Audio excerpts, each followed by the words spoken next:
Hai Nakama, selamat datang kembali di channel Marimo Nakama. Di video kali ini kita akan membahas chapter terbaru dari manga One Piece, yaitu chapter 1134 yang berjudul Perpustakaan Burung Hantu.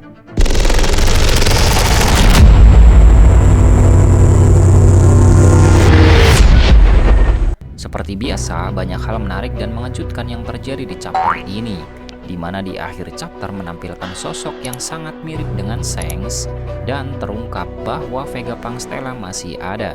Jadi pastikan kalian sudah siap untuk membahasnya bersama kami ya. Yo, gaskan aja. Color Spirit ditampilkan di mana Franky mode raksasa terbang dan membawa semua kru topi jerami. Mungkin ini adalah salah satu bentuk penghargaan Oda terhadap pengisi suara Franky, yaitu Kazuki Yao yang resmi pensiun pada 10 Desember 2024 kemarin. Kembali ke pembahasannya, di mana di awal chapter ditampilkan Luffy berpose ala Jinbe, di mana di situ Luffy menyampaikan terima kasih kepada Saul karena sudah membantu Robin.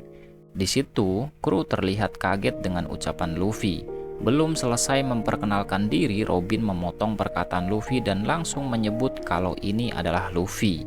Lalu Saul tertawa dengan ciri khasnya dan berkata, "Aku sudah mengetahuinya Luffy, kau itu sangat terkenal loh." Saul sangat senang karena Robin bisa menemukan teman yang bisa melindungi dan menghargai Robin.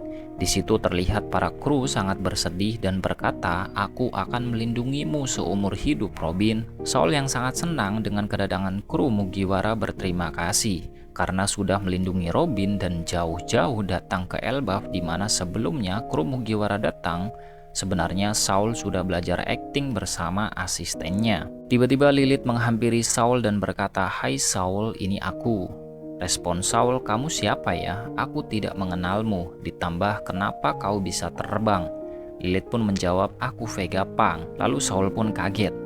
Tak lama tiba-tiba Jinbe membawa kotak besar, di mana di saat peperangan di Egghead, Vegapunk memerintahkan Jinbe untuk membawa kotak tersebut dari Elbaf. Dan ternyata kotak itu adalah cloning dari Vegapunk Stella, di mana cloning itu berbeda dari satelit yang lain. Ini adalah replika sepenuhnya, bisa dibilang hampir 100% mirip dengan aslinya. Dan Lilith di situ menjelaskan kalau cloning ini pernah ke Elbaf 20 tahun yang lalu. Dengan cara inilah pemerintah dunia tidak mengetahui jika Vegapunk pernah ke Elbaf. Dari situlah Lilith ingin menetap di Elbaf dan membuat laboratorium yang baru. Bonnie yang mengetahuinya senang dan berkata kepada Lilith, "Apa itu artinya kau bisa menyembuhkan ayahku?" "Tentu saja bisa," ucap Lilith. Tiba-tiba muncul 3 anak yang bersembunyi di belakang pohon dan berkata, "Pak Guru, apakah kami sudah bisa main?" "Maafkan Pak Guru ya, kalian sudah bisa main lagi kok. Terima kasih sudah membantu Pak Guru," ucap Saul kepada 3 anak tersebut. Lalu ada sosok raksasa wanita yang mana itu adalah Engel, asisten dari Saul. Di sini ia menjelaskan kalau air terjun yang ada di sini memang sering untuk bermain anak-anak, tetapi kami sengaja memerintahkan mereka agar tidak bermain dulu demi akting Pak Guru Saul. Tapi malah langsung ketahuan. Di sini Engel menjelaskan jika sekolah ini adalah sekolah terbaik di Elbaf. Sekolah ini didirikan 20 tahun yang lalu atas permintaan Saul dan diresmikan oleh mantan Raja Elbaf. Melihat tempat sekolah yang bagus, Luffy, Usopp, dan Zoro bergegas ingin melihat tempat itu sambil dikejar oleh 3 anak raksasa. Saul, Robin, Lilith, Chopper, dan Bonnie pergi menuju ke perpustakaan. Usopp, Luffy, dan Zoro tiba-tiba bertemu dengan sosok raksasa wanita. Dia adalah guru biologi sekolah Walrus yang bernama Ripley. Di situ sempat berbincang sedikit. Di situ Ripley menjelaskan kalau bahasa perang, kekerasan, perompakan sudah tidak zaman karena pemikiran bahwa pasukan Elbaf akan membuat kekacauan sudah usang dari 100 tahun yang lalu. Ripley menyambut kedatangan kru Mugiwara dengan hangat, bahwasanya dia sudah mengetahui tentang Luffy dan kawan-kawan dari Saul. Dia mengutip perkataan dari Raja Harald, yang mana dia pernah mengatakan, "Jadikan negara lain mitra dagang, bukan jadi lawan perang."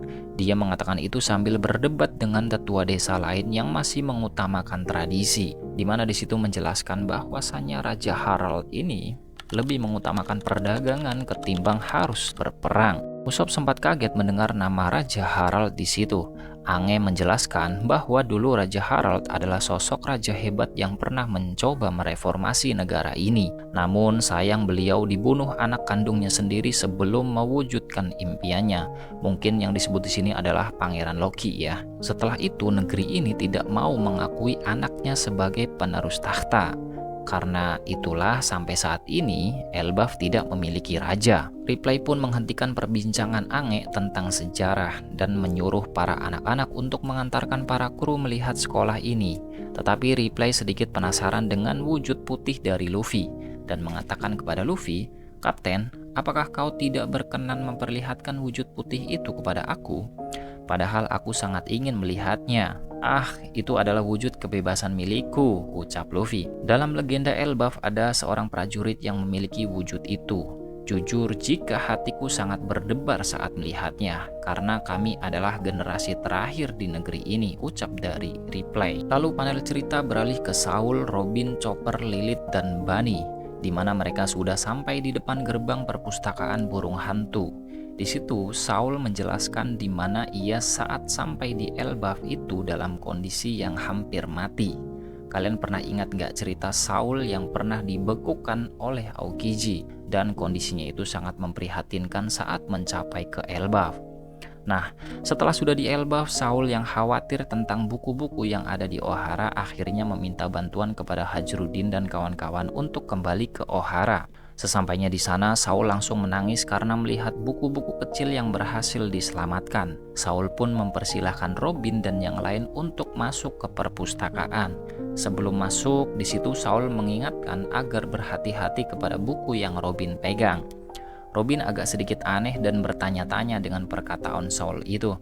Dan setelah memasuki gerbang, benar saja buku yang dipegang Robin berubah menjadi buku raksasa. Saul pun di situ menjelaskan lagi, "Lihatlah, kalian pasti terkejut kan? Kini buku yang selamat saat itu berukuran raksasa. Bahkan buku yang dibawa masuk ke sini akan berubah menjadi besar. Inilah perpustakaan burung hantu yang ajaib. Semua buku yang diselamatkan 22 tahun yang lalu telah berada di sini. Aku sudah mencari buku di setiap sudut dan membawanya ke sini. Semuanya telah kubawa tanpa kurang dari selembar pun," ucap dari Saul. Robin, Chopper, Lilith, dan Bonnie pun kagum mendengarnya. Robin pun sedikit nostalgia saat ia berada di Ohara bersama Dr. Clover. Ditambah Saul yang sangat senang sambil menangis karena bisa menunjukkannya kepada Robin. Panel cerita beralih ke di mana itu adalah tempat Loki dirantai. Di situ diperlihatkan Loki yang sedang bercerita dengan Denden Mushi, di mana dalam percakapan itu Loki yang terbelenggu begitu lama ternyata mempunyai seorang pendengar cerita yang baik, di mana di situ Loki menyebutnya dengan nama Mosa. Mereka berbincang tentang kejadian masa lalu sebelum Loki dirantai. Ia sangat ingin bertukar nasib dengan Mosa, di mana jika Loki berada di posisi Mosa, dia akan meluluh lantahkan tempat itu dan membunuh semua orang di sana. Masih belum jelas dan rinci apa maksud dari perkataan Loki tersebut. Tak lama berselang ada kilatan petir yang menyambar di daerah yang berbeda, di mana di situ diperlihatkan ada lingkaran magis dan muncul sosok dua orang berjubah dari lingkaran magis tersebut. Dan yang sangat mengagetkan, salah satu dari orang tersebut sangat mirip dengan Shanks. Nah, teori tentang kembaran Shanks mulai terkonfirmasi di chapter ini, dan sosok satunya orang yang memiliki perban penuh di mukanya dan hanya terlihat matanya. Nah, siapakah sosok dari dua orang tersebut? Kita nantikan saja di chapter selanjutnya ya nakama. Jika kalian suka dengan pembahasan ini, jangan lupa like dan subscribe ya, dan jangan lupa juga tekan tombol loncengnya. See you nakama.